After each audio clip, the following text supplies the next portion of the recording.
Bonjour à tous. Donc, merci de venir écouter cette conférence sur les astéroïdes. Donc, je vais essayer de vous faire rêver plus que de vous faire peur, malgré le titre.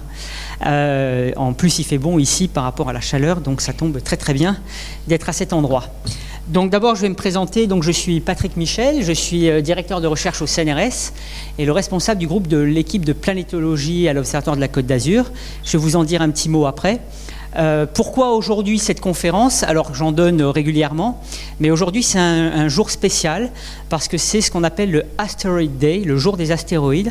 C'est un mouvement qui a été initié par Brian May, le guitariste de Queen, qui a sollicité quelques experts pour créer un mouvement, une déclaration qui consiste à informer le public de ce que sont les astéroïdes. Alors, ce mouvement-là s'occupe plus d'informer les gens sur la menace que représentent les astéroïdes. Et donc, il y a une déclaration qu'on a signée, quelques-uns. Alors, il y a des astronautes. D'ailleurs, dans un journal américain, ils m'ont mis comme astronaute. Je ne suis pas astronaute. Je ne suis pas assez courageux pour aller dans une fusée.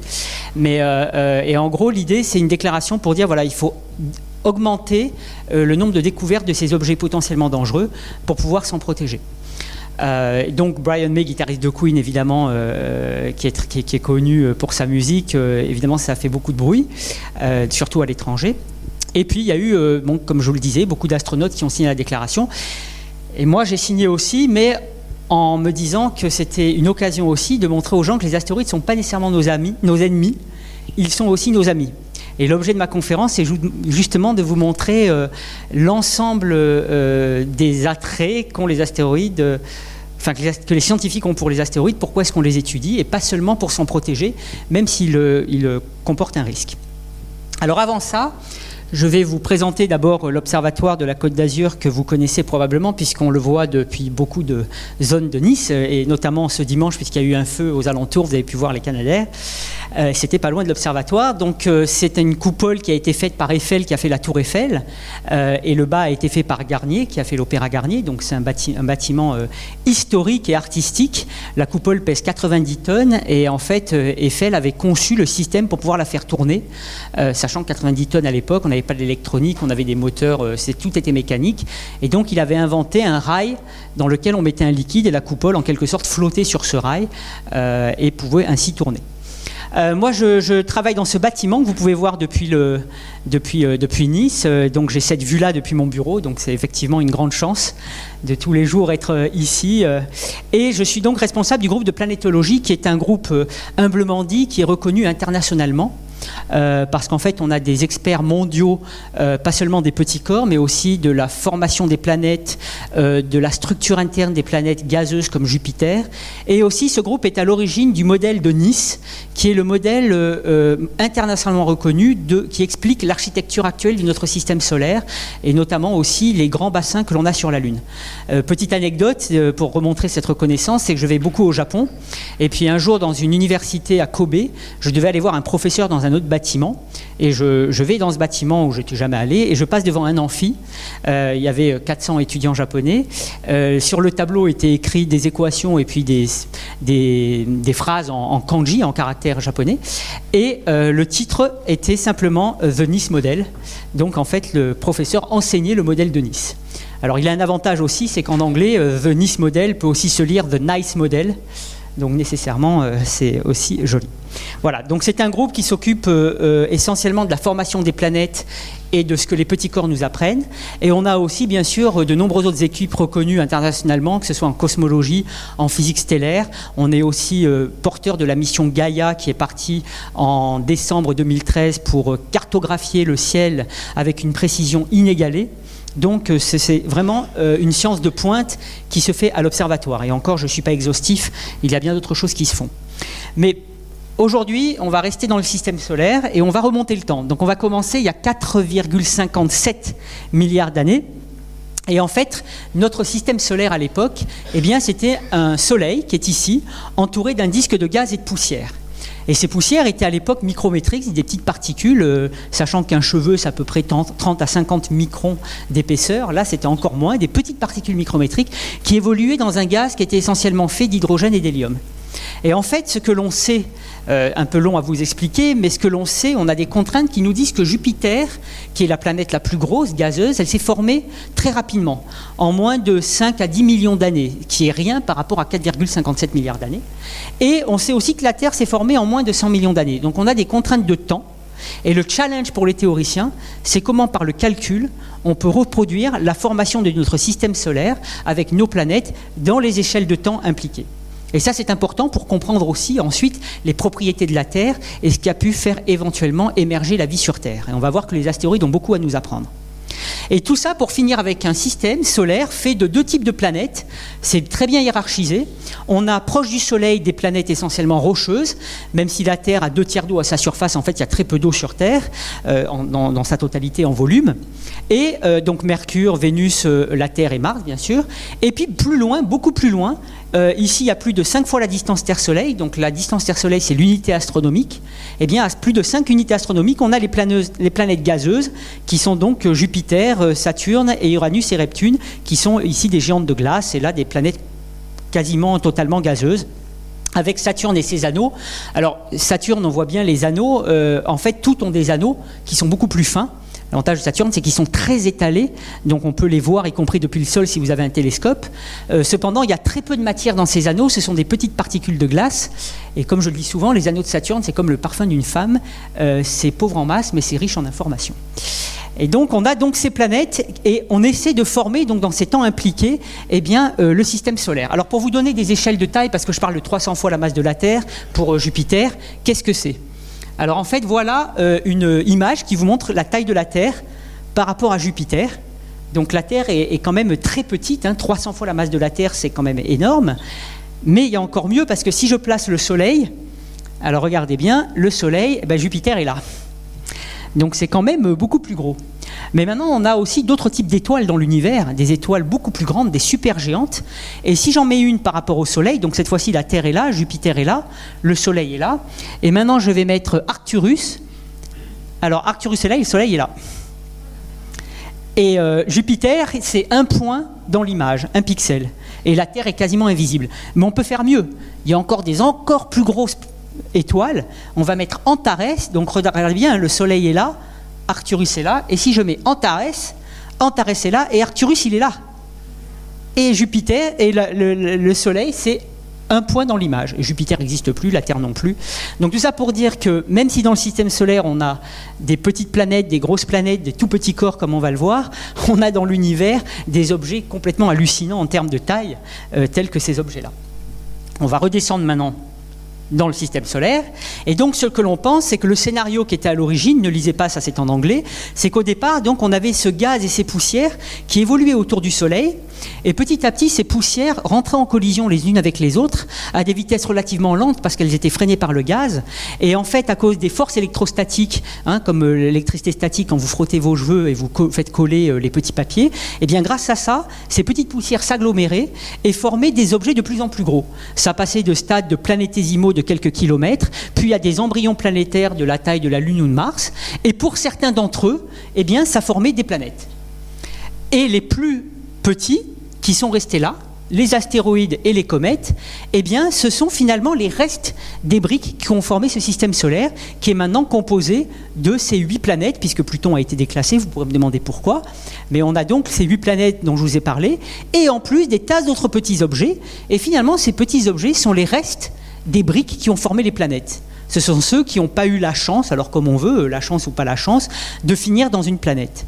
Et ça, c'est très intéressant pour nous, parce que les planètes, elles sont grosses, donc elles ont chauffé, donc leur composition chimique a été transformée, comme quand vous mettez des jaunes d'œufs dans une poêle, eh bien la poêle, vous la faites chauffer, les jaunes d'œufs, ils vont se transformer en omelettes. Et si vous aviez jamais vu de jaune d'œufs et que vous voyez une omelette, c'est pas du tout évident de remonter et de se dire qu'au départ, c'était des jaunes d'œufs. Eh bien, notre système solaire, c'est un peu une omelette, et les astéroïdes, ce sont les jaunes d'œufs, ce sont ceux qui ont gardé cette information de la composition initiale, parce qu'ils sont suffisamment petits, on va le voir, pour ne pas avoir beaucoup chauffé et avoir vu leur composition chimique transformée. Donc, ils ont gardé cette mémoire de la composition initiale du système solaire. Et grâce à eux et en les étudiant, notamment leur composition, on peut remonter le temps et remonter à la composition initiale du système solaire avant que les planètes se forment. Et ça, ce sont les ingrédients dont on a besoin dans les calculs. Il faut savoir avec quoi on part, comme avec une recette de cuisine. Eh bien, il nous faut ces ingrédients pour vérifier qu'on est arrivé à calculer, avec les bonnes conditions initiales, la façon dont les planètes se sont formées. Alors, avant de parler des astéroïdes, il faut quand même dire un mot sur les corps les plus distants. On va partir à des distances très loin du système solaire. Donc maintenant, on a formé notre système solaire. On a donc ces petits corps autour. Et la première population de petits corps que l'on rencontre quand on va très loin, ce sont les comètes. Alors ici, vous avez le système solaire qui est représenté en vue un peu transverse. Et on a la trajectoire ici de Pluton, qui est la planète, alors maintenant on l'appelle planète naine, la plus éloignée. Et on voit surtout qu'on a une ceinture de petits corps qu'on appelle la ceinture de Kuiper, qui est au-delà de la trajectoire de Neptune, dont le premier a été découvert dans les années 90.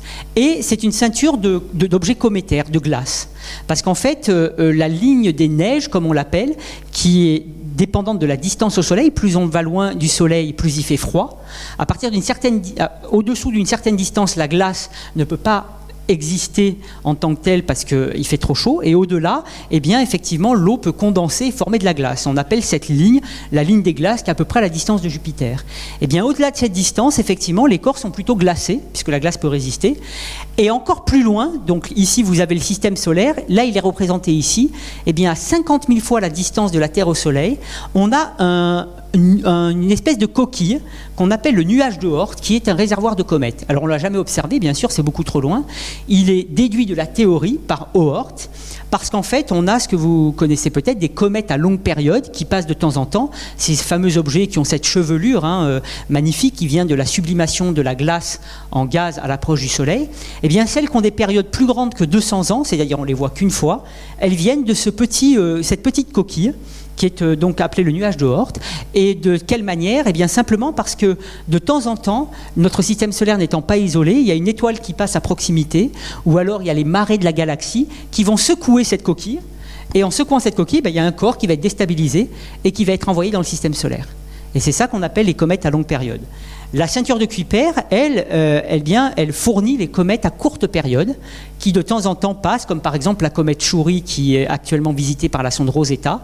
C'est une des comètes à courte période qui vient de cette ceinture-là.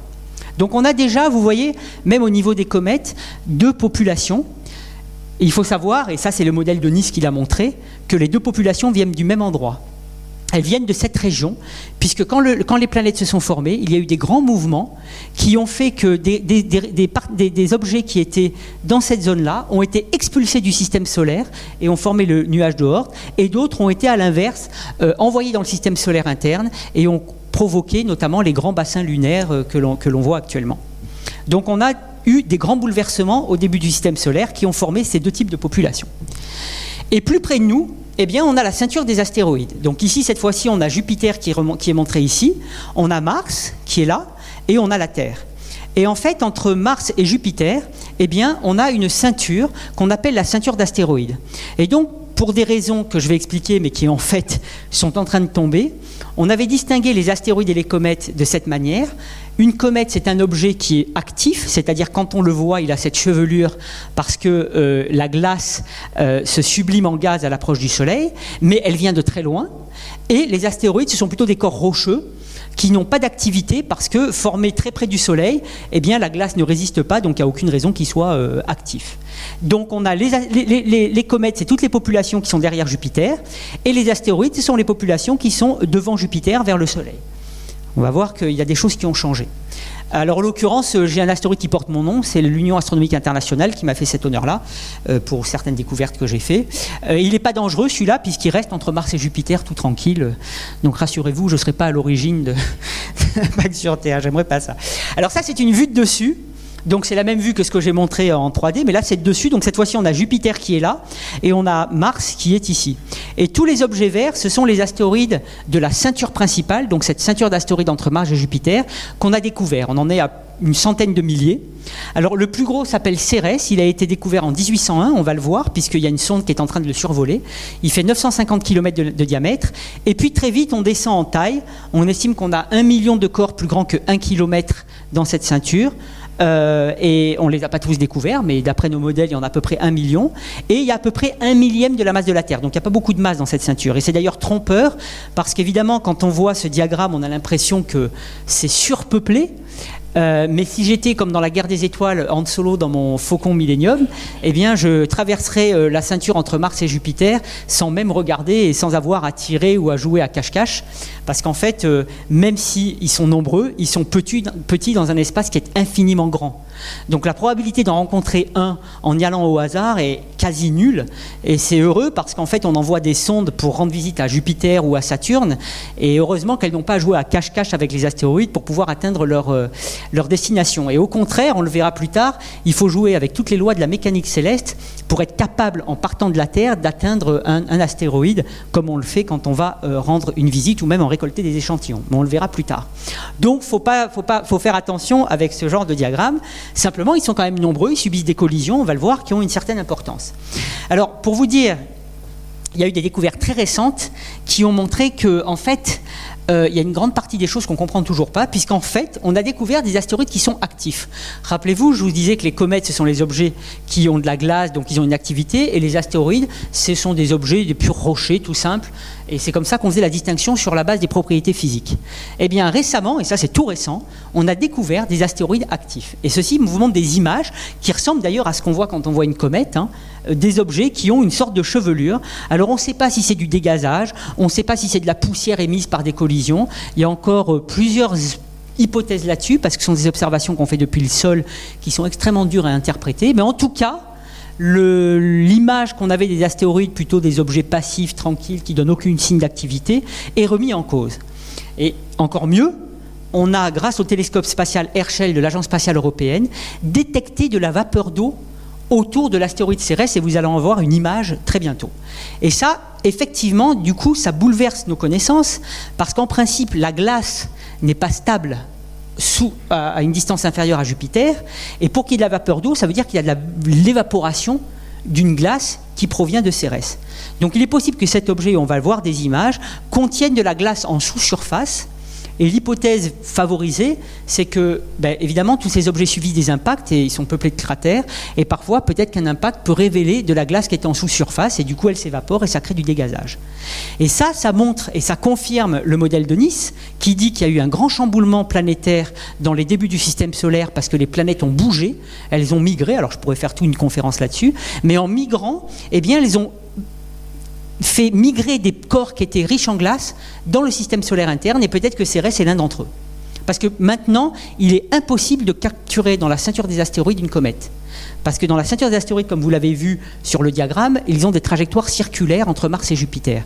Et vous ne pouvez pas passer d'une trajectoire cométaire à une trajectoire circulaire dans la ceinture de Jupiter, dans la ceinture d'astéroïdes. Ça, c'est pas possible dynamiquement. Donc il faut que ça ait eu lieu avant, quand les planètes bougeaient, et là, vous pouvez faire des transferts. C'est encore des choses qu'on essaie de comprendre. Et Cérès, l'image, alors ça c'était l'image qu'on avait il y a en 2014 de ce que pourrait être Cérès, avec donc des évaporations. Et on a la sonde d'onde de la NASA qui est arrivée sur Cérès. Alors on va y revenir, mais déjà pour vous appâter, je vais vous montrer l'intérêt des missions spatiales, je vais vous montrer une image toute récente de la surface de Cérès par cette mission. Donc vous voyez, c'est complètement peuplé de cratères. Ce que vous voyez là, c'est une des surfaces les plus vieilles du système solaire. Ce que vous voyez là, c'est l'histoire de cette surface pendant les 4 derniers milliards d'années, 4 derniers même et demi milliards d'années. Donc tous ces cratères-là proviennent de l'accumulation des impacts que ce corps a subi avec ses confrères de la ceinture des astéroïdes. Et vous voyez ici, en particulier dans ce cratère, des zones brillantes qui nous intriguent énormément, parce qu'on ne sait toujours pas ce que c'est. Alors je ne vous parle pas des théories de la conspiration où on lit sur Internet qu'il y a peut-être des Cérésiens ou même la NSA qui a mis des télescopes là pour nous surveiller, enfin bref. En réalité, on ne sait pas ce que c'est. Une hypothèse, c'est que c'est justement cette glace de sous-surface qui donc, lorsque ce cratère s'est formé, a été révélée, elle est très brillante et c'est par là que l'eau s'évapore. Ou alors ça pourrait être même du sel. Des collègues américains avec qui j'ai échangé là récemment me disaient que ça pourrait être du sel. On va faire des observations spectrales, c'est-à-dire dans différentes longueurs d'onde, pour essayer d'avoir la composition de ces zones-là. Pour l'instant, on n'a que des images dans le visible, et en regardant dans le visible, on n'a pas de mesure de composition. Donc on va bientôt avoir ça. Donc ça, c'est une première image de Cérès, mais je reviendrai là-dessus après. Alors justement, comme ces objets contiennent de la glace, eh bien, ils contiennent de l'eau. Peut-être que, et ça c'est le scénario qu'on a proposé dans le modèle de Nice, ce sont les astéroïdes qui, lorsqu'il y a eu ce grand bombardement dans le système solaire interne, lorsque les planètes ont bougé, eh bien, ont impacté la Terre et ont apporté l'eau des océans. On sait que l'eau des océans n'a pas été formée in situ sur la Terre, par exemple un dégazage du manteau. Elle a été apportée de l'extérieur. Et il se trouve qu'on a pu mesurer certaines propriétés de l'eau dans des météorites carbonées qui viennent d'astéroïdes riches en matière organique d'ailleurs, et elles ont les mêmes propriétés que l'eau sur Terre.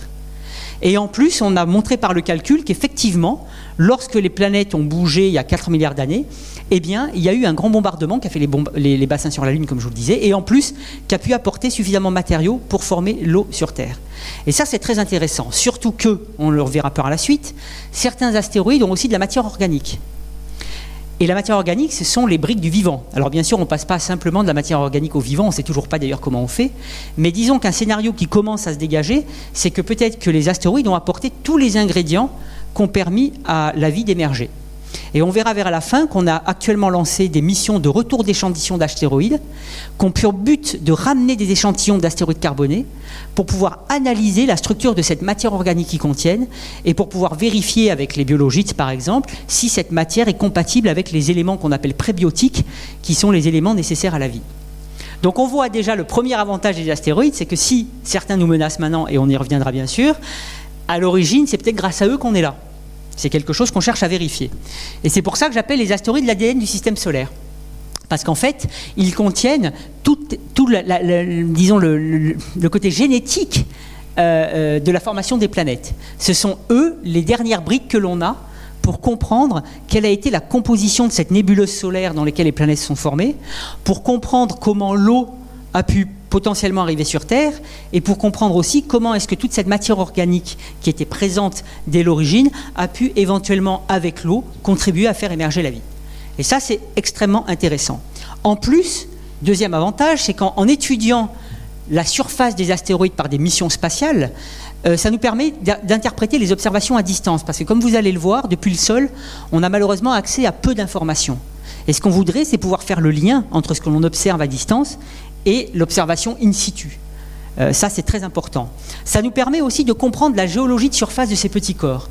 Pourquoi c'est important? Parce qu'en fait, ces petits corps-là, on va le voir, sont tout petits. Étant tout petits, ils ont peu de masse, donc ils ont très peu d'attraction à leur surface. Quand je suis sur Terre, je saute, je retombe, et pour pouvoir m'échapper de la Terre, il faut me faire décoller à plus de 11,2 km par seconde, qui est la vitesse d'échappement de la Terre. Sur un astéroïde, selon sa taille, en moyenne, il faut à peine quelques centimètres par seconde, voire quelques mètres par seconde pour s'échapper. Ce qui est rien du tout. Si je saute sur un objet de 100 mètres, je ne retombe pas.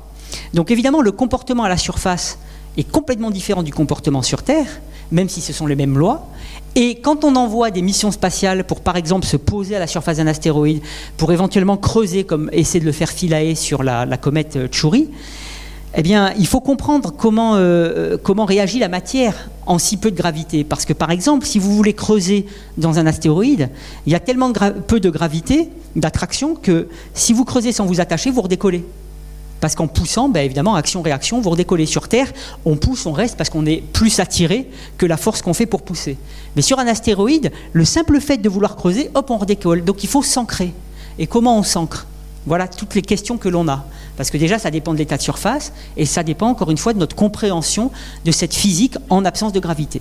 Et évidemment, il y a des projets de vol humain vers des astéroïdes, notamment la NASA a un projet de vol humain vers un astéroïde, et on ne va pas envoyer un être humain comme ça sans comprendre quelle est cette matière et comment est-ce qu'elle réagit si on pose un être humain dessus, quelle poussière risque d'aller, par exemple, dans les combinaisons.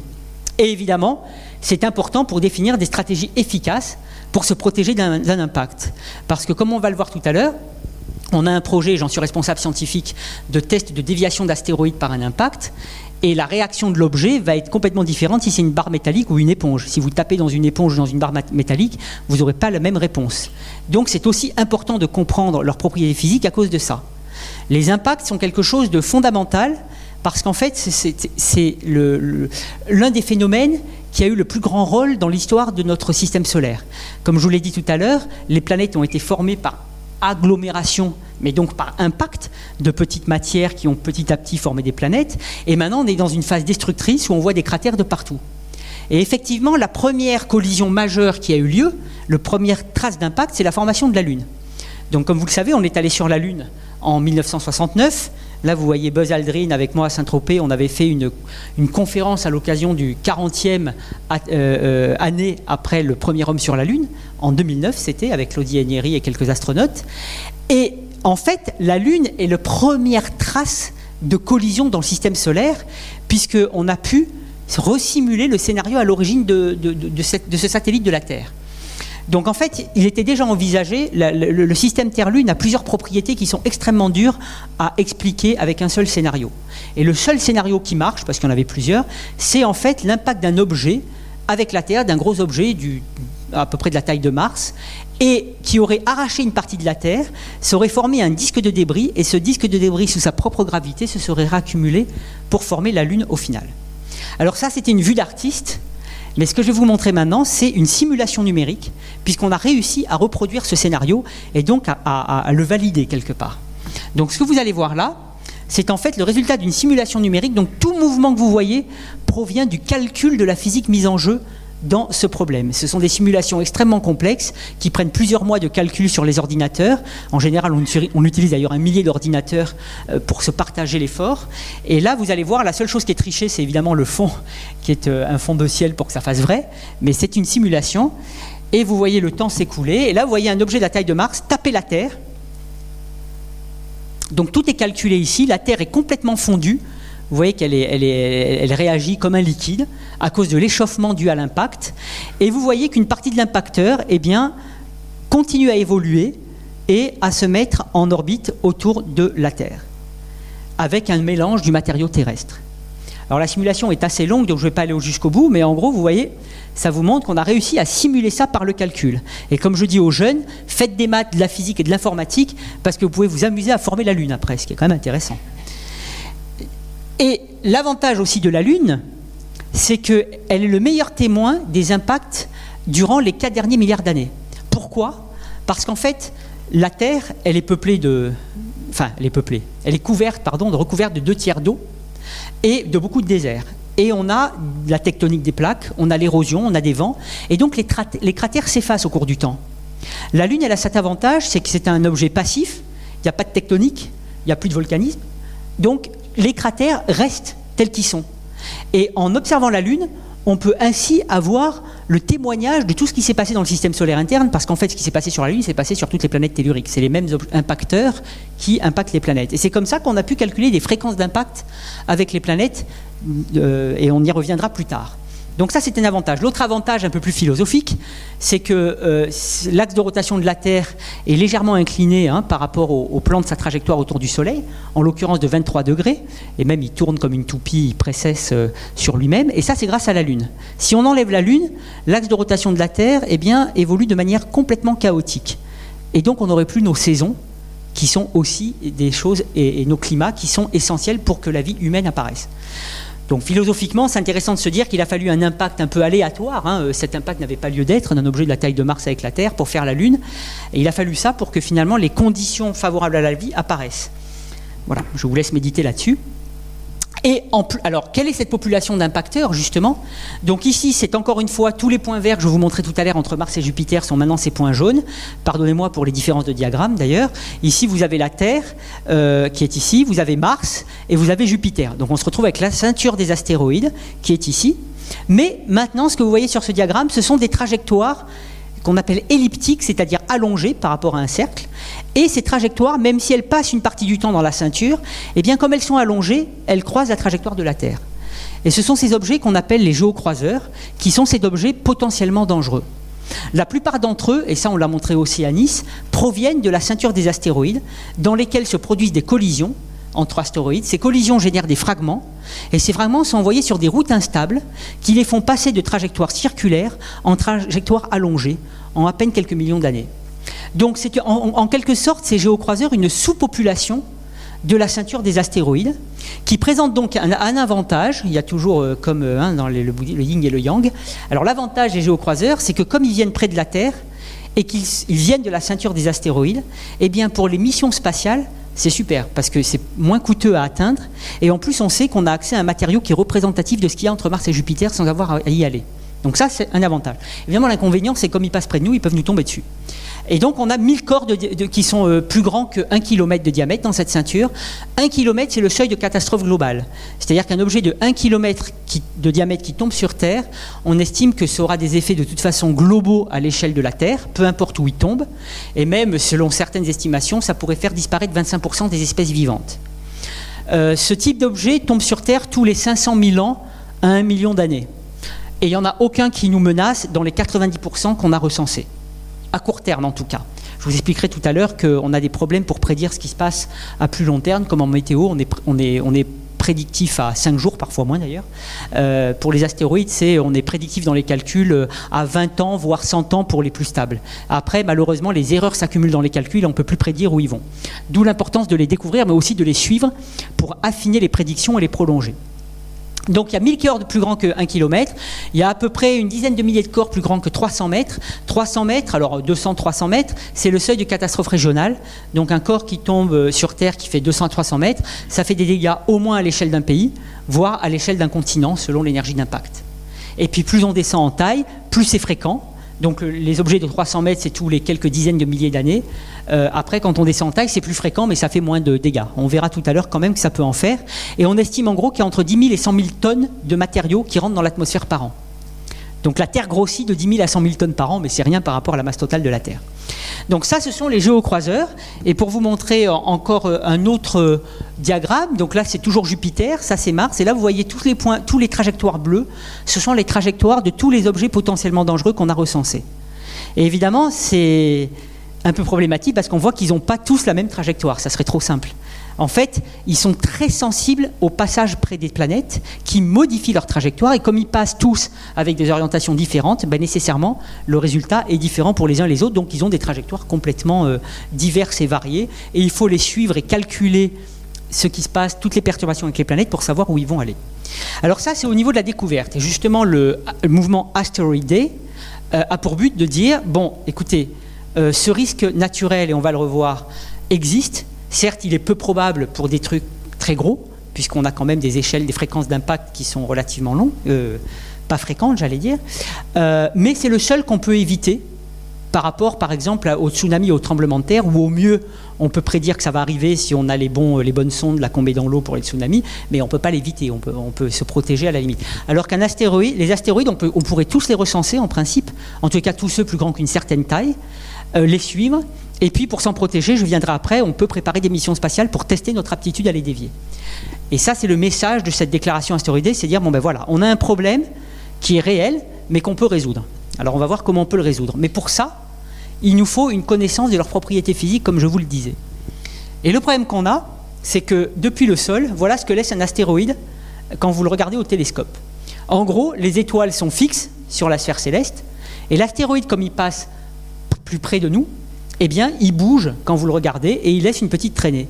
Sauf qu'effectivement, cette traînée, elle est extrêmement faible. Ces objets n'émettent pas leur propre lumière. Ce ne sont pas des étoiles qui ont une fusion thermonucléaire et qui rayonnent leur propre lumière. Ces objets ne font que réfléchir la lumière qui provient du Soleil et qui atteint leur surface. Donc leur luminosité est extrêmement faible. Donc soit il faut des gros télescopes, soit il faut aller sur place. Alors avec ça, au mieux, vous pouvez définir leur taille. Il manque un paramètre, mais bon, à peu près, à partir de la lumière. Après, si vous faites des observations dans plusieurs longueurs d'onde, vous pouvez avoir une petite idée de leur composition. Mais attention, moyennée sur l'ensemble de l'objet, parce que l'objet, il fait qu'un point. Donc vous aurez une donnée qui est moyennée sur tout l'objet. Vous ne saurez pas si c'est hétérogène, si éventuellement il a plusieurs régions de la surface qui ont des compositions différentes. Tout ça est résumé dans un point. Qui est résumé dans un point ici. Et en plus, la lumière qui est renvoyée de leur surface, elle provient des premiers micromètres de la surface. Donc vous n'aurez rien sur l'intérieur de l'objet, ni sur sa composition, ni sur sa structure. Et c'est un petit peu ce que je dis ici, c'est que la connaissance depuis le sol nous permet, avec les observations optiques, donc les télescopes dans le visible, d'avoir une idée de leur taille, éventuellement de leur forme et de l'activité, comme je vous ai montré tout à l'heure. On peut faire des images où on voit si ils ont une chevelure. On peut aussi déterminer de combien ils tournent sur eux-mêmes. en faisant des courbes de lumière, comme on les appelle. Et puis, si vous observez dans différentes longueurs d'onde, eh bien, vous pourrez avoir accès même à leur température de surface, à leur rugosité éventuellement, et puis à leur composition. De surface, toujours.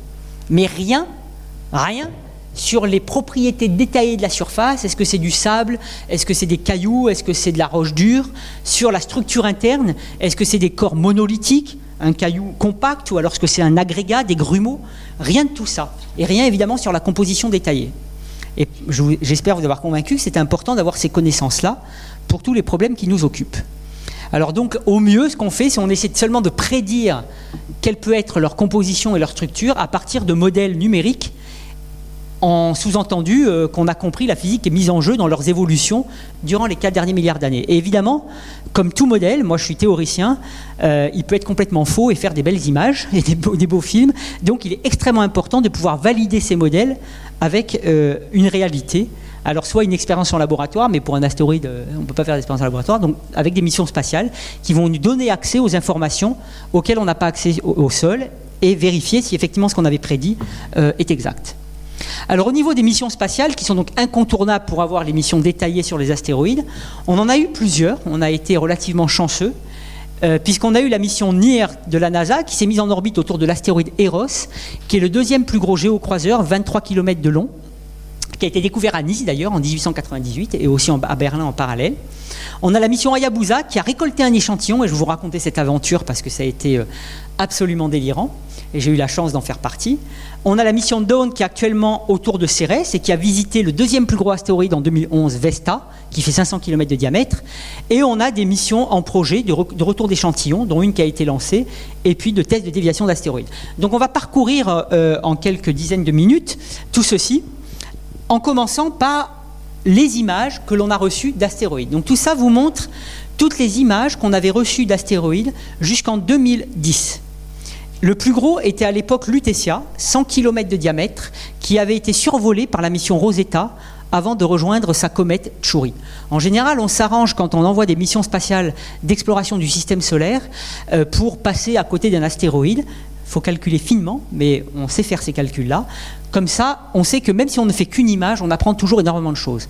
Et d'ailleurs, je pourrais passer toute une conférence sur chacun d'entre eux, parce qu'à chaque fois, il y a eu, je vais le faire pour certains, mais il y a eu des bouleversements de nos connaissances. Et vous voyez que très vite, on descend en taille. On a Eros, donc 23 km de long, 17 km de diamètre en moyenne. Itokawa, qu'on ne voit même pas, 320 mètres de long. Et donc, ça nous montre une chose, c'est que ces objets-là sont d'abord très riches en différences de taille, en morphologie. Ils sont tous peuplés de cratères, donc on voit bien que les collisions ont lieu continuellement, et c'est d'ailleurs en comptant les cratères qu'on peut dater les surfaces. Et ayant une taille tous très différente, évidemment, leur attraction de surface est aussi très différente. Et donc, on peut pas concevoir une mission spatiale, par exemple, pour atterrir sur un astéroïde, sur Lutetia, comme sur Eros. Leur différence de taille fait que la façon dont la surface va réagir va être complètement différente.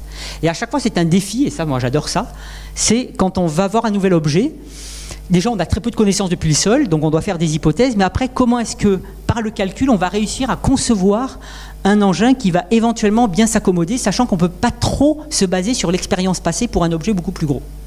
Donc à chaque fois, c'est quelque chose de nouveau. Alors ça, c'était 2011, vous voyez Lutetia, 100 km de diamètre, mais on a fait mieux, puisqu'en 2011... jusqu'à 2012, eh bien, la sonde Dawn est allée en orbite autour de Vesta. Donc Lutetia qui est là, maintenant va se retrouver ici.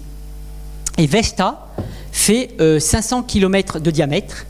Et on voit bien qu'on a une grande diversité de taille, une grande diversité d'attractions depuis Vesta jusqu'à Itokawa, qu'on ne voit même pas sur l'image, puisqu'il fait quelques kilomètres, quelques centaines de mètres de long. Donc celui-là fait 530 km et Itokawa 320 mètres. Donc on voit bien que ici, pour s'échapper de Vesta, il faudra plusieurs mètres par seconde, voire dizaines de mètres par seconde. Ici, c'est quelques centimètres par seconde. Donc à peine vous tapez, hop, vous remontez. Extrêmement sensible. Et on va voir d'ailleurs ce que ça a eu comme conséquence. Pour vous montrer par rapport à la Terre, Vesta reste petit, 530 km, mais évidemment, un objet comme ça qui tomberait sur Terre, c'est fini, parce que l'objet qui serait à l'origine de la disparition des dinosaures, c'était un objet de 10 km de diamètre, donc 10 fois plus en masse, c'est au cube, le diamètre au cube, donc ça fait une masse énorme. Heureusement, on n'a aucun corps de cette taille-là qui nous menace. Ils sont tous dans la ceinture des astéroïdes et ils n'en bougeront pas. en tous les cas sur un court terme et voire même moyen ou long terme. Donc ce n'est pas ces objets-là qui nous préoccupent, mais c'est pour vous montrer que quand même on parle toujours de petits objets par rapport à la Terre. Alors maintenant, évidemment, ça c'était à l'époque 2012, cette image de Vesta, mais il se trouve qu'en mars cette année, eh bien, cette même sonde qui est allée voir Vesta est arrivée sur Cérès, Cérès le plus gros. Et là, si je mets Cérès, alors on le voit à peine là, c'était une image prise par le télescope Hubble, on le voit là, Vesta est là, et tous les autres sont beaucoup plus petits. Et en fait, très bizarrement, si on regarde la totalité de la masse qu'il y a dans la ceinture des astéroïdes, quasiment tout est dans Cérès. C'est le plus gros. Donc on a énormément de corps, mais il y a très peu de masse. Tout est là-dedans. Et effectivement, on a maintenant des images absolument fabuleuses de Cérès, qui est qualifiée comme une planète naine, parce que c'est pas... Elle ne domine pas assez par rapport aux autres objets pour être une planète, il y a plein d'objets autour, mais elle a cette forme sphérique qui est caractéristique des objets qui sont ce qu'on appelle en équilibre hydrostatique, c'est-à-dire suffisamment gros pour que la gravité s'équilibre bien avec la pression interne, et du coup ça donne cette forme sphérique, et c'est pour ça qu'on l'appelle planète naine. Et vous voyez qu'il y a des traces blanches un peu partout, donc on sait qu'il y a de la matière organique, ça c'est sûr, mais maintenant on essaie de la caractériser. Et voici un des modèles qui... a été envisagée, mais on va pouvoir le vérifier avec cette sonde. Elle vient d'arriver, hein, donc on a à peine quelques images pour l'instant.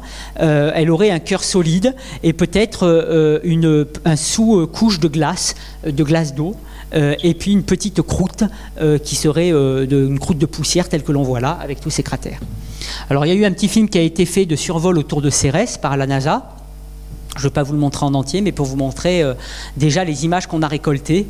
Et on voit effectivement que 4,5 milliards d'années d'impact, ça produit une surface fortement cratérisée. Il y a des structures géologiques assez impressionnantes, ces espèces de lignes qu'on ne comprend pas encore. Donc pour le géophysicien, ce sont des objets absolument fascinants parce qu'ils mettent en œuvre une géophysique qui est complètement différente de la géophysique qu'on a sur Terre, puisqu'on est dans des conditions complètement différentes. Et malheureusement, j'allais dire...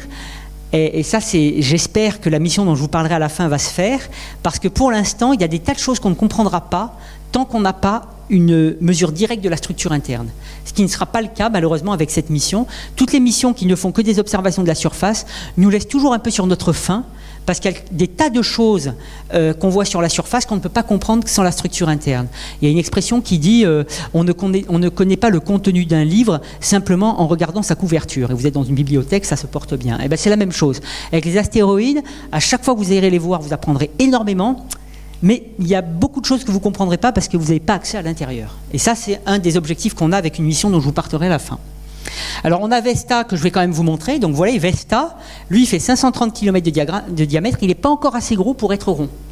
Donc c'est pas une planète naine. Il aurait pu l'être, parce qu'en fait ce que vous voyez ici, c'est le reliquat d'un cratère qui fait la taille de l'objet. Cet objet s'est pris, ce qu'on dirait vulgairement, un pet, qui a fait très mal, puisque ça lui a arraché une partie de sa croûte basaltique, et ça a laissé cette trace, ce cratère avec un dôme ici qui fait une dizaine de kilomètres de haut, qui d'ailleurs serait le résultat de l'impact, un petit peu comme quand vous mettez du sucre dans le café et que vous avez cette goutte qui remonte, sauf que comme le café est liquide, elle redescend. Alors que là, comme c'est de la surface solide, même si vous avez quelque chose qui remonte, eh bien, il solidifie, il ne redescend pas. Et comme il y a moins de gravité que sur Terre, eh bien, ça peut être beaucoup plus haut que toutes les montagnes qu'on a sur Terre. Et ça, donc, c'est le témoin du cratère qui s'est pris. Alors peut-être qu'il aurait été sphérique. Il y a d'ailleurs des structures intéressantes. Vous voyez ici cette espèce de cratère triplé qu'on appelle snowman en anglais, parce que c'est le bonhomme de neige, on dirait un vrai bonhomme de neige. Et c'est probablement un corps qui était très fragile et qui, à l'approche de Vesta, a subi les effets de marée dus à Vesta et s'est cassé en trois pour former cette structure-là. C'est assez rigolo. Donc on voit des tas de choses. Et évidemment, la NASA a aussi produit un film de survol de Vesta par cette sonde. Alors je ne vais pas vous le dérouler complètement, il fait plusieurs minutes. Mais encore une fois, ce que vous voyez là, c'est des traces de notre passé durant les 4 derniers milliards d'années. Hein, tous ces impacts, toutes ces espèces de lignes. Il y a des avalanches. On voit aussi des avalanches à l'intérieur des cratères. Et ça nous permet, si on arrive à comprendre les propriétés de ces avalanches, ça nous permet de déduire quelle doit être la propriété du sable qui est à la surface. toujours par le calcul. Donc c'est absolument fabuleux. Et je dis toujours, il faut se rappeler que la première fois qu'on a vu la Terre depuis l'espace, c'est il n'y a même pas un siècle, hein, c'est même il y a un demi-siècle. Et maintenant, on est capable de voir avec des détails inégalés des petits objets de 500 km de diamètre qui sont à des milliards de kilomètres de nous. Et ça moi, ça me fascine. C'est vraiment la chance qu'on a maintenant, c'est d'avoir accès en direct à ces images, à ces informations qui nous permettent de vraiment comprendre l'environnement de notre planète. À savoir aussi, s'il y avait des étudiants, je dirais, faites des maths, parce qu'évidemment, les signaux qu'on reçoit des missions spatiales, ce n'est pas des photos. Il y a des gros algorithmes mathématiques derrière pour convertir les signaux qu'on reçoit en une image. Hein. On ne reçoit que des 0 et des 1, hein, ce qu'on appelle des bits en langage informatique. Pareil dans vos appareils photo, quand vous cliquez, ce n'est pas une image qui se fait, il y a toute une connaissance derrière mathématique pour pouvoir transformer les signaux que l'appareil photo reçoit en une image.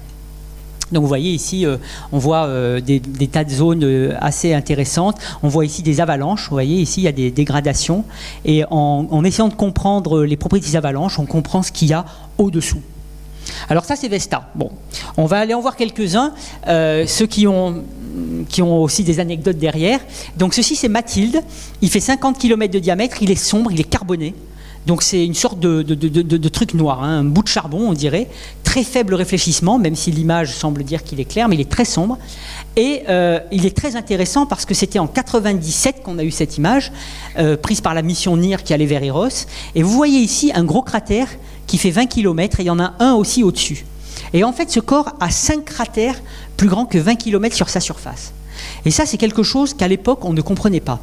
Et j'allais d'ailleurs dans un workshop sur les collisions, en Oregon, dans l'hôtel où a été filmé le film Shining de Stanley Kubrick avec Jack Nicholson, qui fait très peur. Et j'avais rapatrié cette image sur mon ordinateur juste avant d'y aller. Alors déjà que ça faisait un peu peur cet endroit, avec cette espèce d'objet tout noir. Ça faisait bizarre. Et puis surtout, on ne comprenait pas comment c'était possible. Et en fait, grâce à ça, on a révisé toute notre connaissance de la fragmentation des roches, les mêmes connaissances qu'on utilise par exemple pour forer maintenant et trouver du pétrole. Donc vous voyez les applications de l'astrophysique, même pour l'industrie, puisqu'on a mieux compris comment un corps qui pouvait éventuellement être poreux pouvait être plus résistant à des impacts. Parce qu'en l'occurrence, on a pu mesurer sa densité, et il est à peine 1,35 fois plus dense que l'eau, moins de 2 fois plus dense que de l'eau, alors que c'est de la roche. Donc ça veut dire qu'à l'intérieur, il y a du vide. Donc c'est un objet poreux. Et donc on a refait des modèles numériques pour essayer de comprendre comment un corps rocheux poreux réagit à un impact. Et on s'est aperçu qu'effectivement, quand un corps contient du vide, eh bien, il absorbe mieux le choc dû à l'impact. Et je vais vous en montrer la preuve par des simulations numériques qu'on a fait ici, où ici vous voyez un corps qui fait à peu près une 50aine de kilomètres de diamètre, le même ici, même condition d'impact dans les deux cas, sauf qu'ici on va prendre un corps qui n'est pas du tout poreux. Pensez à de la pierre dure, hein, un basalte non poreux. Et ici, on va prendre un corps qui est poreux comme de la pierre ponce. Vous voyez, ces espèces de pierres légères hein, qui flottent sur l'eau. Même condition d'impact. Et vous allez voir la différence de résultat. Alors, oubliez les couleurs, regardez plutôt la forme qualitativement. Donc voilà dans le basalte, et voilà dans la pierre ponce. Et vous voyez la caractéristique dans la pierre ponce, vous enfoncez la matière. Et vous ne détruisez pas, vous n'avez pas toutes ces zones de fracture. Donc en fait, ce qui se passe, c'est ce qu'on a compris. Et d'ailleurs, sur Tchouri, on voit des structures comme ça. C'est quand un corps est poreux, quand vous tapez dedans, ça fait un peu comme dans de la pâte à modeler. Vous enfoncez la matière. Vous ne cassez pas. Parce qu'en fait, vous écrasez toutes les zones de vide. Vous écrasez tous les pores. Alors pourquoi je vous raconte ça un peu longuement? C'est parce que ça a des implications fortes. Parce que si on veut dévier un astéroïde qui vient sur nous par un impact pour le pousser de sa trajectoire, évidemment, maintenant, on sait que s'il est poreux, on va avoir plus de mal. Il faudra mettre plus d'énergie que s'il n'est pas poreux. Donc ça a des conséquences même pour préparer des missions de déviation d'astéroïdes. Je ne vais pas vous parler de celui-là, je ne vais pas avoir le temps sinon de faire le reste. Je vais vous parler d'Itokawa, puisque, alors là on descend en taille, on était donc Vesta, on a Mathilde, celui dont je vais vous parler qui est là, et là hop, on va à 320 mètres de diamètre. Donc Itokawa, c'est un objet qui nous a rendus fous, dans le bon sens. C'est un objet qui a été le cible de la mission Hayabusa, qui avait pour objectif une démonstration technologique avant d'être une mission scientifique, et comme objectif ultime de ramener un échantillon de cet astéroïde sur Terre. Donc me voici ici à l'agence spatiale japonaise, puisque j'ai eu la chance de participer à cette mission, avec le project scientist, le responsable scientifique de la mission, le responsable manager de la mission, et puis quelques autres scientifiques. Ça c'est une maquette de ce petit module Hayabusa. Et donc la cible était l'astéroïde croiseur de la Terre, Itokawa. On va faire une petite pause. L'avantage quand on va au Japon, c'est qu'ils nous offrent une petite geisha pour s'occuper de nous, ce qui est toujours très intéressant. Et puis surtout, c'est aussi pour eux très important, quand on est un scientifique qui va souvent là-bas, de pas seulement travailler, même si on travaille énormément, mais aussi de partager leur culture et de montrer qu'on l'apprécie. Et elle est fortement appréciable, puisque si vous y allez pendant les cerisiers en fleurs, les cherry blossoms, eh bien vous aurez la chance de voir des choses magnifiques, et puis surtout les Japonais qui s'extasient devant la nature. Ça, c'est assez beau. Et puis pendant l'automne, vous avez les mélèzes rouges à Kyoto, sur des temples noirs qui sont absolument magnifiques. Ça, c'était le chef de projet de la mission Hayabusa. Et puis bien sûr, ils aiment vous faire partager des expériences culinaires. Donc il y a tout ce mélange de culture et de science et de technologie qui est toujours très appréciable. Revenons à nos moutons. Donc en 2003, cette mission est partie depuis le Japon. Et ici, vous allez voir un petit film qui vous montre ce qui devait se passer.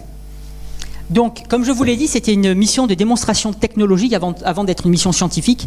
Donc, l'astéroïde choisi n'était pas nécessairement intéressant scientifiquement, bien qu'ils le sont tous, mais c'était le plus facile à atteindre pour faire une mission à moindre coût. La première démonstration, c'était la capacité de se propulser avec un moteur électrique en interplanétaire. C'est-à-dire qu'au lieu d'utiliser du carburant, on utilise un gaz qui s'appelle le xénon, que l'on va charger électriquement, et on va utiliser cette force électrique pour se propulser. C'est pour ça que les panneaux solaires sont très grands, parce que c'est eux qui alimentent ce moteur électrique pour le faire fonctionner.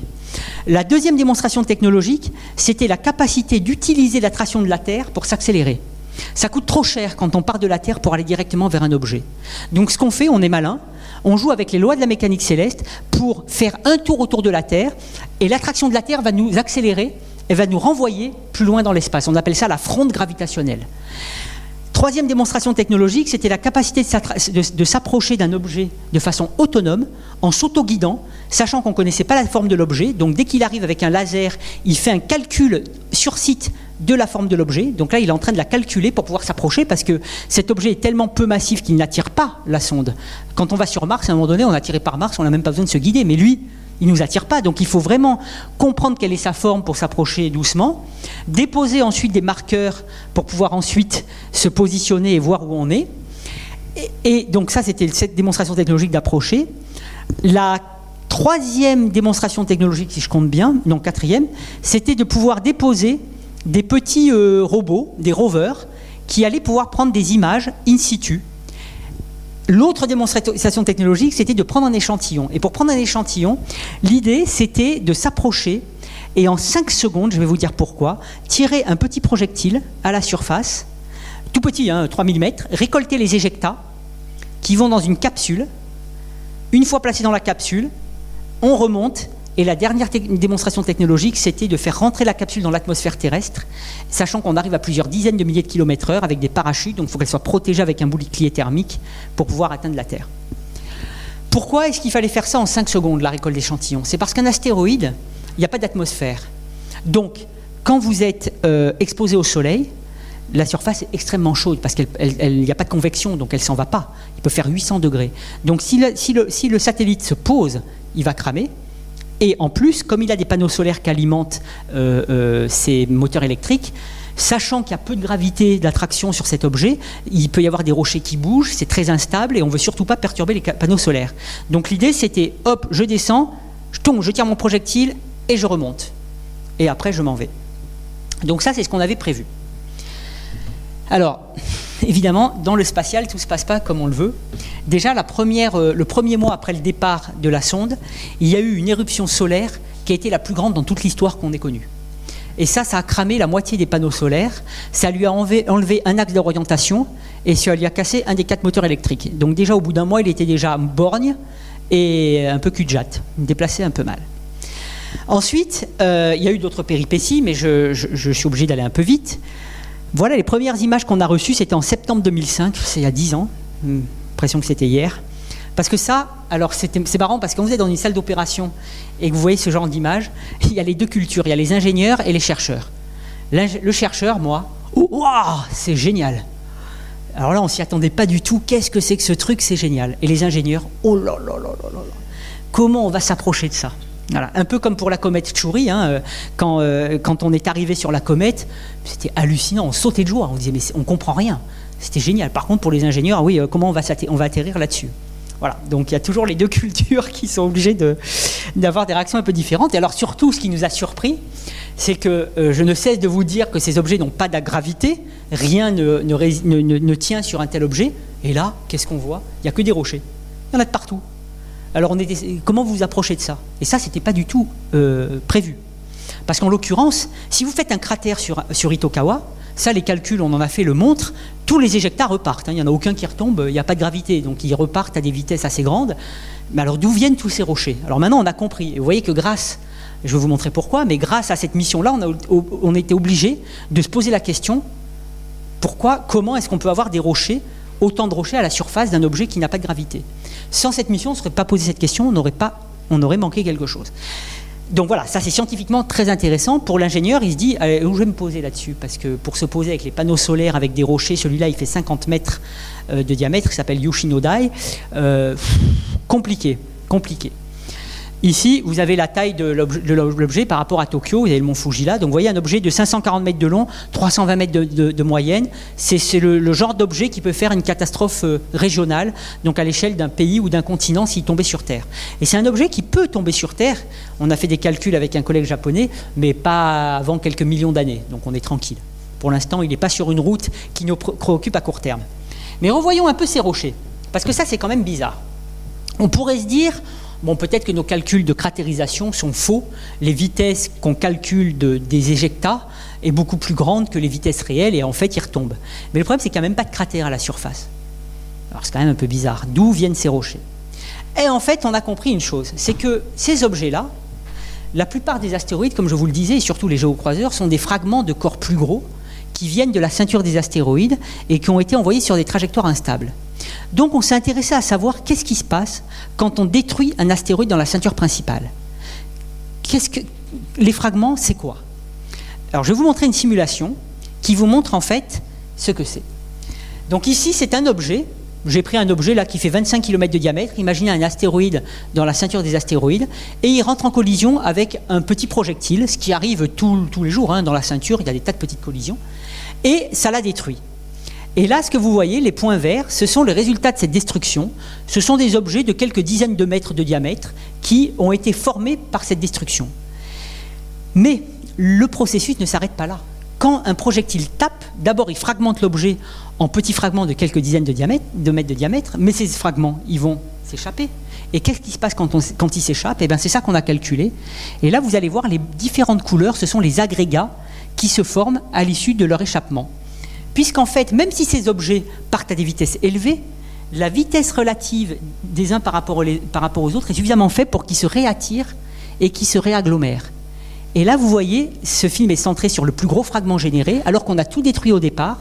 Eh bien, certains fragments se réaccumulent et forment des agglomérats. Et vous voyez ici, la forme de celui-ci ressemble bien à Itokawa. Et notamment, ce qui est très intéressant, c'est que vous voyez que comme Itokawa, il y a des tas de petits rochers à la surface. Et pourquoi? Parce qu'en fait, quand vous détruisez un corps, les plus grosses masses sont les premières qui s'attirent entre elles, elles ont plus d'attraction. Et une fois qu'elles commencent à grossir, eh bien, les petits rochers qui étaient partis commencent à ressentir cette attraction et ils retombent plus tard. Et vous formez ainsi des corps qui ont une structure pas réellement en oignon, parce qu'ils ont des formes très bizarres, mais des corps qui sont faits plutôt de corps assez gros dessous et des petits au-dessus. Et donc, notre hypothèse, c'est que tout ce qu'on voit d'Itokawa, c'est simplement les traces de la façon dont il est né à l'issue d'une collision, de la destruction de son corps parent dans la ceinture des astéroïdes. Et évidemment, l'implication de ça, c'est que comme tous les objets, en tous les cas on pense que la plupart des objets plus petits que 50 km sont au moins de deuxième génération, c'est-à-dire qu'ils sont issus d'une destruction d'un corps parent, selon nos modèles, eh bien, ce sont des agrégats.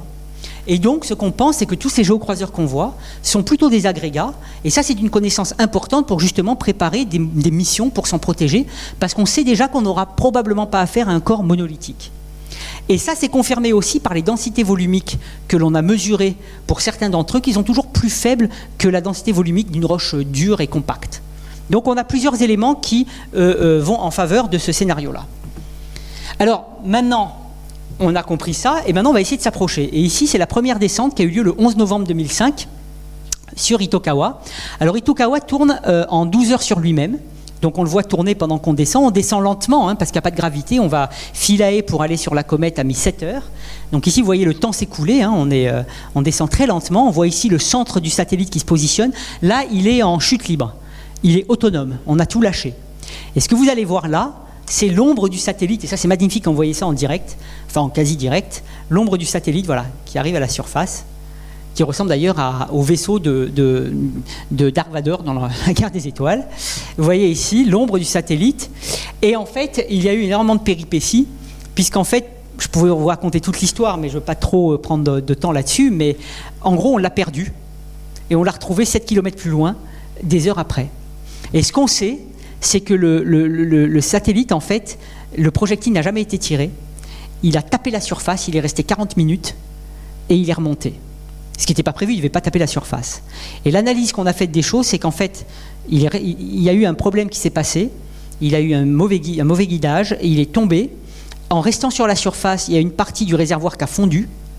Puis là, ça commence à s'échauffer dans la tête, ça fait un petit peu chaud. Donc il est remonté. Et en fait, comme il y avait du carburant qui fuyait, ça a créé un couple, donc une force qui l'a fait tourner sur lui-même. Il est parti en vrille, mais on a réussi à le récupérer 7 km plus loin. Donc l'idée, c'était de se dire, bon, c'est mal barré, il a peut-être rien récolté. On a eu des images de la surface, hein, vous voyez, c'est plutôt du gravier. Mais moi, en voyant ça, je me suis dit, peut-être que ça a marché en fait. Parce que s'il a tapé sur la surface, sachant que le sas qui devait récolter les échantillons était ouvert, peut-être que ça a suffi pour que des poussières rentrent et qu'on en ait capturé. Au final, il a joué lui-même le rôle de son projectile en tapant. Je me disais ça, mes collègues japonais disaient oui, enfin bon. Alors ils voulaient quand même le faire rentrer parce qu'on voulait tester la capsule de réentrée dans l'atmosphère, mais sachant qu'il n'y aurait probablement rien. Et malheureusement, on avait raté la fenêtre de retour en 2007, il devait rentrer en 2007, et on l'a raté, hein, on ne triche pas avec les lois de la mécanique céleste, il a fallu le parquer et attendre 2010 pour le faire rentrer, sachant que tous les composants avaient été conçus pour durer pas autant que ça. Donc le truc qui était quasiment mort, mais les Japonais persévérants, moi convaincu qu'on trouverait quelque chose, et notre petite Hayabusa, eh bien, il est retourné sur Terre le 13 juin 2010, un peu dans cet état-là. Et ce que vous allez voir là, c'est la rentrée dans l'atmosphère de Hayabusa. Alors vous voyez ici, ce petit point jaune, c'est le satellite Hayabusa qui rentre dans l'atmosphère et qui va se désintégrer complètement. Et ce que vous voyez là, alors je ne sais pas si vous voyez le petit point jaune devant là, tout petit. Eh bien, c'est la capsule. On la voit un peu mieux. Voilà. Là, c'est Hayabusa qui désintègre. Là, vous avez la capsule, partie en 2003, revenue 7 ans après, qui arrive ici, dans l'atmosphère. Et on l'a récupérée dans le désert de Woomera. Vous voyez ici mes collègues japonais avec la capsule, le parachute, et ils l'ont récupérée le 13 juin 2010. Alors évidemment, ça a été une prouesse, parce que ça a été suivi énormément au Japon. Tous les Japonais ont regardé ça et évidemment l'exploit, la gloire nationale que ça a été récupéré. On voit ici les sondes qui sont utilisées pour essayer de détecter s'il y a des particules dans cette capsule, mais surtout, ça a été un tel gloire nationale que la Claire Chazal de la télé japonaise a présenté son journal déguisé en Hayabusa. J'aimerais bien qu'en France... après Rosetta, j'espérais que Claire Chazal, on la voit déguisée en Rosetta, mais ben non, on n'a pas cette imagination.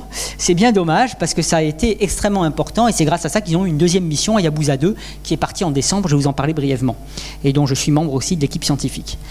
Et alors, ben, j'avais raison, et là mes collègues japonais me reconnaissent ça au moins, c'est qu'il y avait des particules dans le sas. Alors là, ce que vous voyez là, c'est pris avec des sondes extrêmement performantes, ça fait 10 microns, hein. C'est-à-dire que c'est moins épais que la taille d'un de mes cheveux.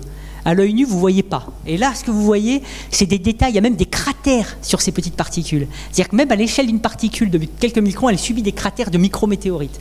On a pu analyser toute la structure, toute la composition, l'âge. On sait quel âge ont ces structures-là. C'est hallucinant ce qu'on arrive à faire en termes d'analyse. Et on a pu surtout confirmer, et ça c'est très bien, que nos prédictions basées sur les observations spectroscopiques au sol étaient justes, puisqu'on avait prédit que la composition d'Itokawa était similaire à un certain type de météorite qu'on a sur Terre, et on a pu le confirmer. Et ça c'est très important, parce que ça nous a permis de valider notre compréhension à distance au moins de ce type d'objet qu'on appelle un type silicaté. Ce n'est pas un objet carboné, hein, Itokawa. Comme je vous l'ai dit, on ne l'avait pas choisi sur des arguments scientifiques, on l'avait choisi parce que c'était le plus facile à atteindre.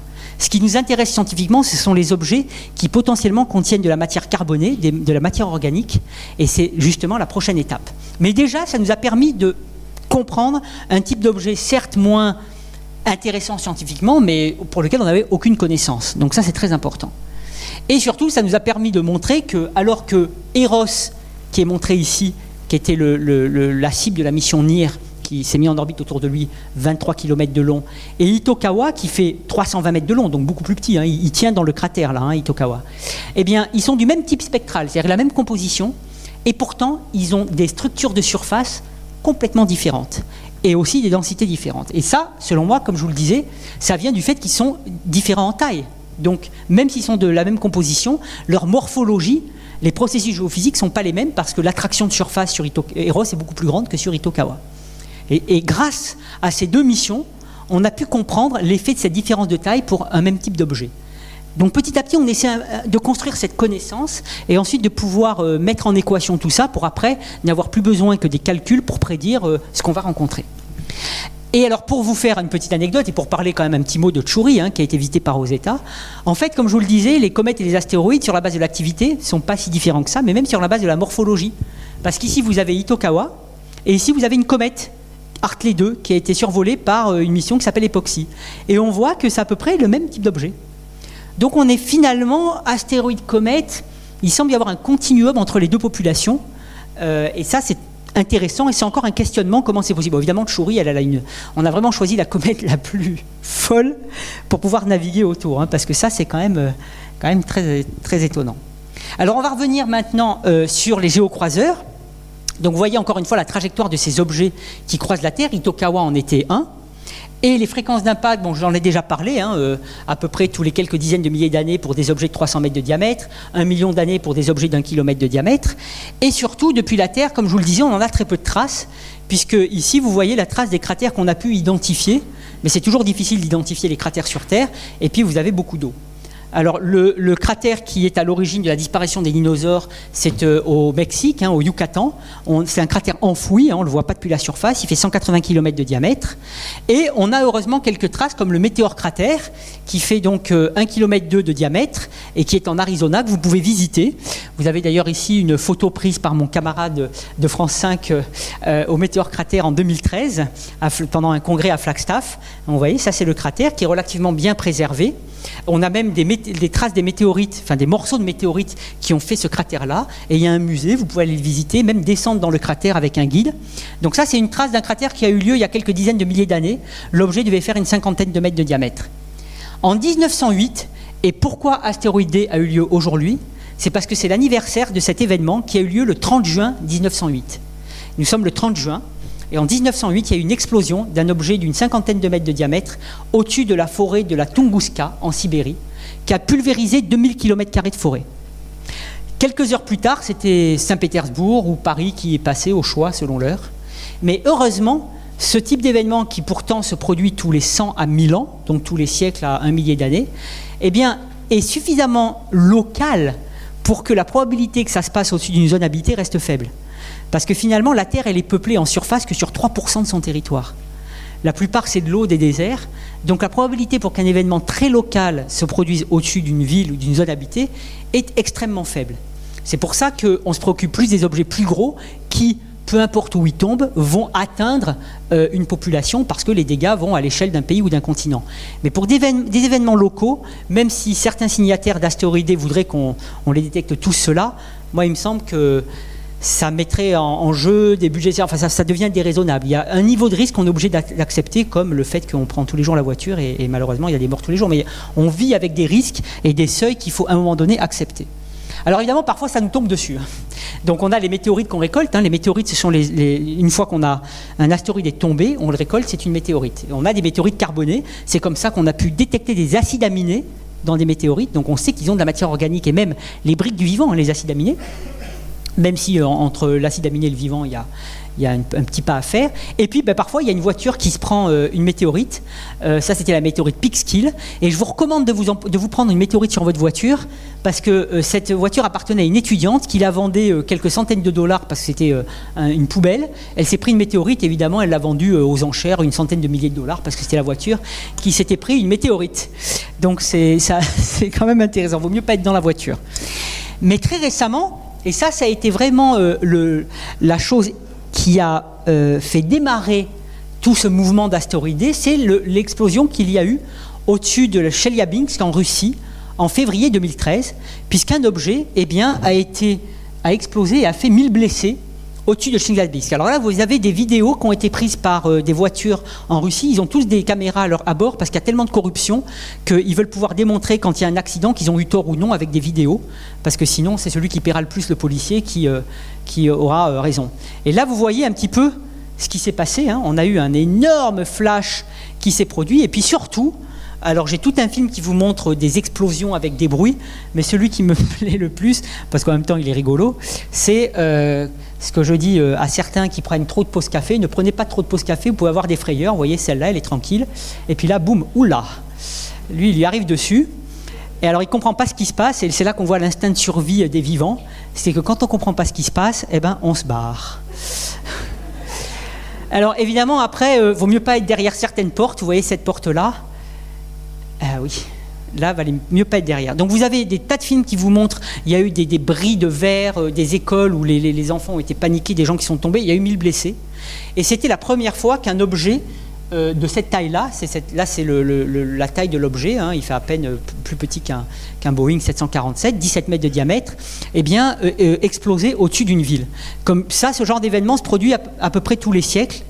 Et tous les siècles, ça fait plusieurs siècles quand même que l'être humain est là, et il n'y a jamais eu ce genre de choses, parce qu'encore une fois, la probabilité que ça se produise au-dessus d'une zone habitée est très faible. Je vous fais remarquer que les deux événements dont je vous parle ont eu lieu en Russie.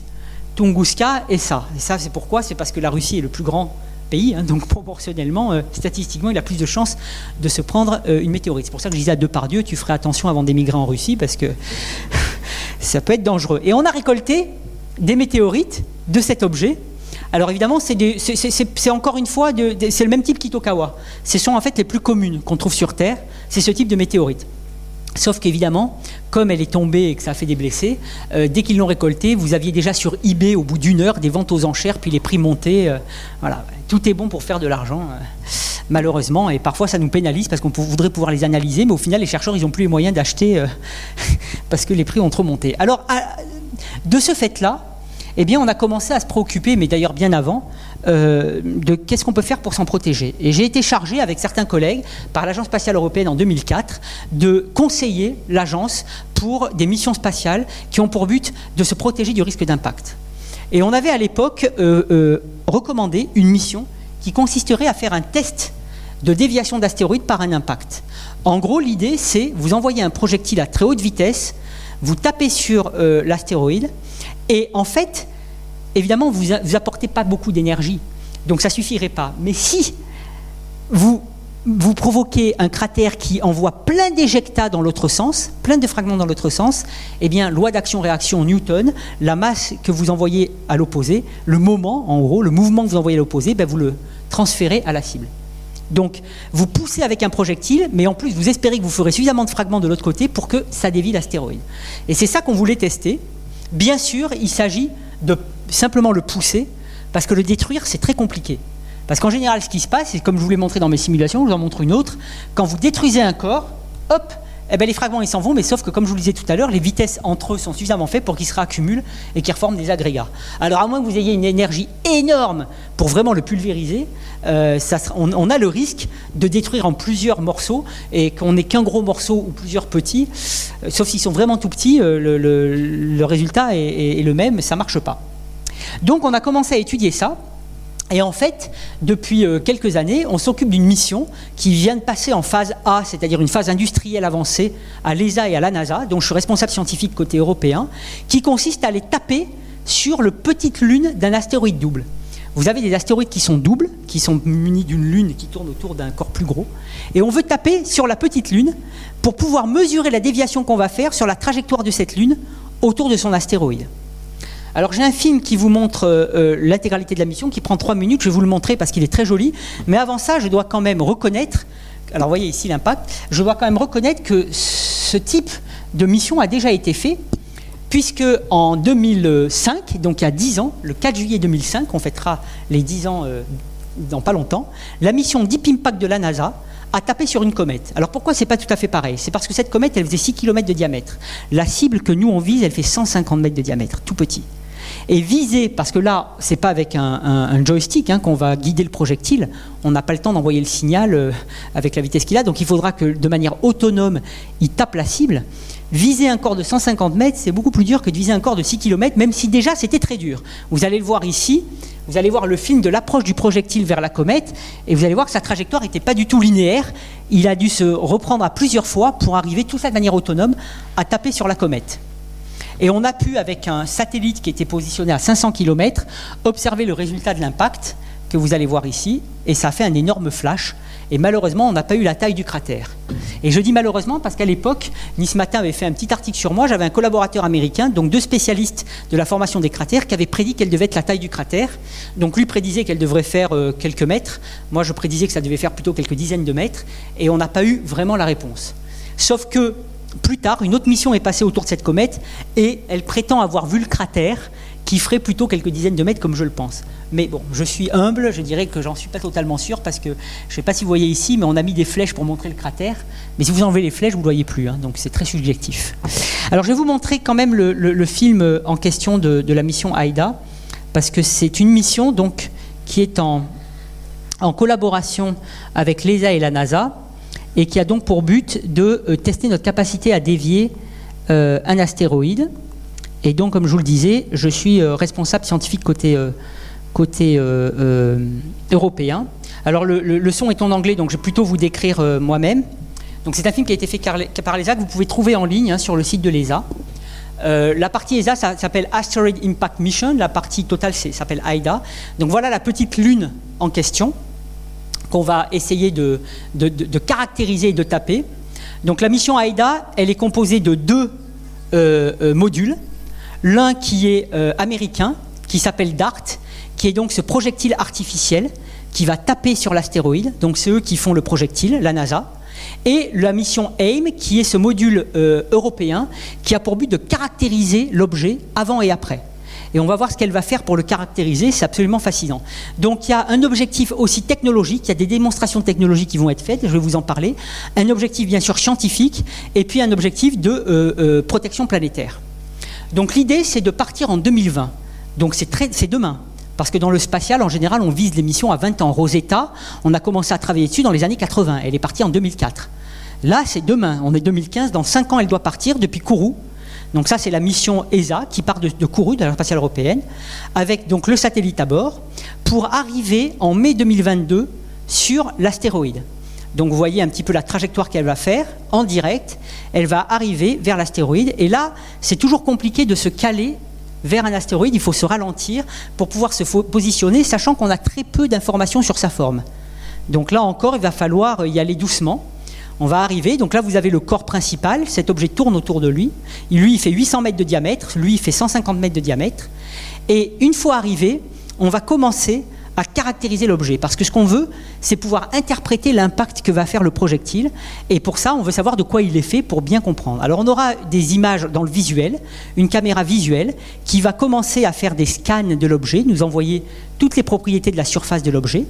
Bon, ça, c'est traditionnel dans les missions spatiales. Évidemment, on a toujours une caméra pour voir ce qui se passe. Mais on a mieux que ça, puisque une fois que le scan aura été fait, déjà, une première démonstration technologique, c'est qu'il va y avoir une communication depuis le satellite vers la Terre par un laser. Normalement, on envoie les signaux par des fréquences radio. Et là, on va faire un peu guerre des étoiles. On va faire une communication laser vers la Terre depuis 15 millions de kilomètres de la Terre. Donc c'est un tir laser qui est absolument énorme. Ensuite, on va utiliser un radar haute fréquence qui va envoyer des signaux radar et ces signaux vont se réfléchir, on va les récolter et pour des raisons un peu compliquées, ça nous donne des informations sur la structure de sous-surface jusqu'à quelques mètres de profondeur. Comme ça, on saura si au-dessous du sable qui risque d'y avoir, on a de la roche dure ou alors on a des cailloux, on a de l'agrégat, on saura ça. Ensuite, on va déployer un petit atterrisseur comme Philae sur Rosetta, sauf que là, il fera 10 kg.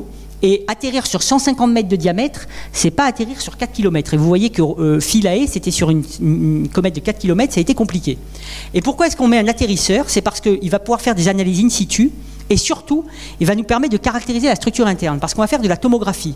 Vous savez, la tomographie, c'est comme le corps humain, on le fait à l'hôpital, on envoie un signal d'un côté, donc c'est l'atterrisseur qui l'enverra, et on le récolte de l'autre côté. Et la différence entre le signal d'entrée et le signal de sortie nous dit ce qu'il y avait entre. Est-ce que c'est du vide? Est-ce que c'est de la roche dure? Etc. Donc pour la première fois, on va avoir des mesures directes de la structure interne. La troisième démonstration, c'est on va déployer des CubeSats. Les CubeSats, c'est tout nouveau dans le spatial. Ce sont des petits satellites de 1 kg qui ne coûtent pas très cher, quelques dizaines de milliers d'euros. Les universités les font aux États-Unis. Et ces petits CubeSats vont augmenter la science qu'on va pouvoir faire. Par exemple, peut-être que l'un va se poser pour faire des mesures sismiques sur la surface. Un autre va peut-être se mettre à proximité de l'astéroïde lorsque l'impact va se produire, parce que vous voyez là, on va commencer à se mettre à 100 km de l'astéroïde pour laisser passer le projectile, et puis surtout pas se prendre les éjectats. Alors il y aura peut-être un petit CubeSat qui va regarder ce qui se passe, donc ça c'est le projectile de la NASA, qui va arriver en octobre 2022, et donc depuis 100 km, on va regarder la formation du cratère, mais surtout il y a un CubeSat qui sera très près de l'impact, et qui va pouvoir voir en temps réel le cratère se former. Et ça va nous permettre de valider nos simulations numériques ou alors de les raffiner parce qu'on va pouvoir vraiment confronter tous les détails du phénomène avec une réalité à l'échelle d'un astéroïde. On fait tout ça en laboratoire, en général, on tire sur des corps centimétriques, mais la physique mise en jeu dans un corps de quelques centimètres et un corps de 150 mètres n'est pas la même. Donc du coup, on va pouvoir faire ça, et en observant aussi dans l'infrarouge thermique, eh bien, on va pouvoir avoir accès aux propriétés thermiques de l'objet, à sa température et aussi aux propriétés des éjectats qui seront fournis. Une fois que l'impact aura été fait, le satellite de l'ESA va revenir vers l'astéroïde et va refaire cette caractérisation pour voir quelle est la différence de morphologie de l'objet et de structure interne. Est-ce que par exemple l'impact a un petit peu perturbé l'intérieur de l'objet? Et là encore, on va pouvoir vérifier si nos calculs sont justes. Parce que c'est très important. Parce que si on a compris le phénomène grâce à cette mission et qu'on sait le modéliser, ben, on peut préparer avec toute confiance une prochaine mission. Donc cette mission-là, avec un simple test, peut nous permettre d'extrapoler ensuite à toute autre mission notre savoir. Donc on va refaire cette tomographie radar pour pouvoir avoir la structure interne après. Et enfin, on va pouvoir analyser l'intérieur du cratère par les données infrarouges thermiques. Et là, vous voyez différentes propriétés en fonction des couleurs. On va remonter à la rugosité, etc. Donc cette mission est en coopération avec l'Agence spatiale européenne, avec la NASA, qui font donc les deux modules, avec un soutien scientifique du Johns Hopkins Applied Physics Laboratory de Baltimore, de DLR, l'agence spatiale allemande, et de l'Observatoire de la Côte d'Azur. Voilà. Donc c'est... Alors, pour tout vous dire, cette mission-là est en phase A. L'agence spatiale, les ministres européens doivent décider en 2017 de la financer complètement ou non, pour qu'on puisse la lancer en 2020. Alors c'est toujours évidemment des compétitions, il y a un aspect important de lobby pour pouvoir la financer. C'est une mission, je peux vous le dire en toute transparence, ça coûte 200 millions d'euros pour l'ESA, pour l'Europe, ce qui est, pourrait dire énorme, 200 millions d'euros, mais rappelez-vous que la guerre en Irak coûtait 400 millions de dollars par jour, donc c'est moins d'un jour de guerre en Irak, moins d'un jour. Quand même énorme, et c'est 3 fois un tiers du trou du Crédit Lyonnais pour lequel on a tous payé. Donc, et avec ça, on sauve l'humanité. Alors, très rapidement, pour terminer, les projets spatiaux à venir, 2 missions de retour d'échantillons vers des astéroïdes carbonés, donc riches en carbone, on va comprendre la matière organique, une japonaise, Hayabusa 2, la suite d'Hayabusa, mais cette fois-ci ça va marcher et avec beaucoup d'échantillons, et une mission américaine OSIRIS-REx. Donc je fais partie des équipes scientifiques de ces 2 missions, et j'ai pu voir le lancement de la mission Hayabusa 2 le 3 décembre 2014 depuis le Japon. Alors là il faut peut-être mettre le son parce que le compte à rebours.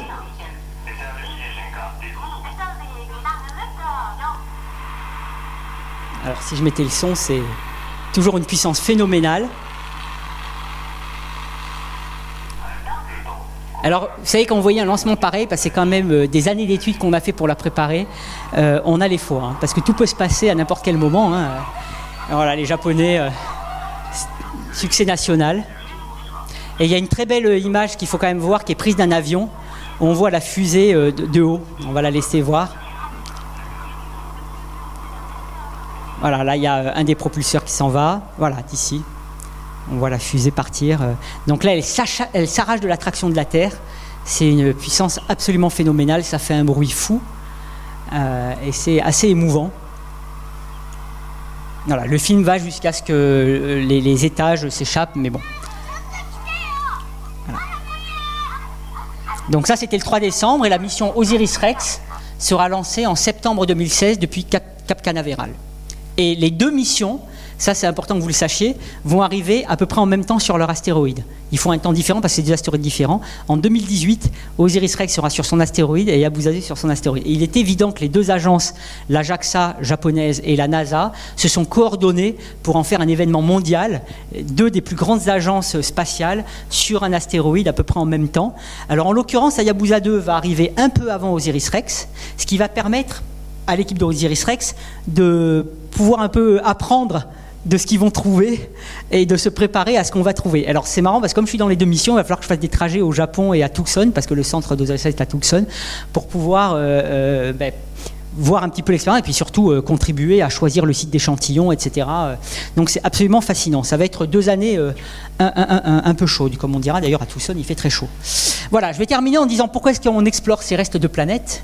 Alors, les astéroïdes et les comètes sont nos amis, j'espère que je vous ai convaincu de ça quand même, pour plusieurs raisons. D'abord, ils ont conservé la composition initiale du système solaire, ils ont créé la Terre, ce sont les restes des briques de nos planètes, ils ont apporté l'eau et les minéraux, ça en tous les cas les scénarios actuels et les mesures qu'on fait d'ailleurs nous vont dans ce sens-là.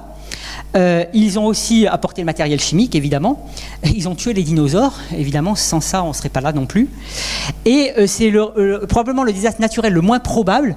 Il est évident qu'on a beaucoup plus de morts avec des tsunamis et des tremblements de terre que d'astéroïdes. Mais, comme je vous l'ai dit, c'est le seul qui peut être prédit et évité. On peut faire l'inventaire depuis l'espace ou même depuis le sol. On peut faire une mission de test de déviation. Je vous ai dit les coûts, ce n'est pas des coûts faramineux. Et avec ça, on peut se protéger de ce risque. Voilà. Et je vous remercie et je suis prêt à répondre à vos questions si vous le voulez.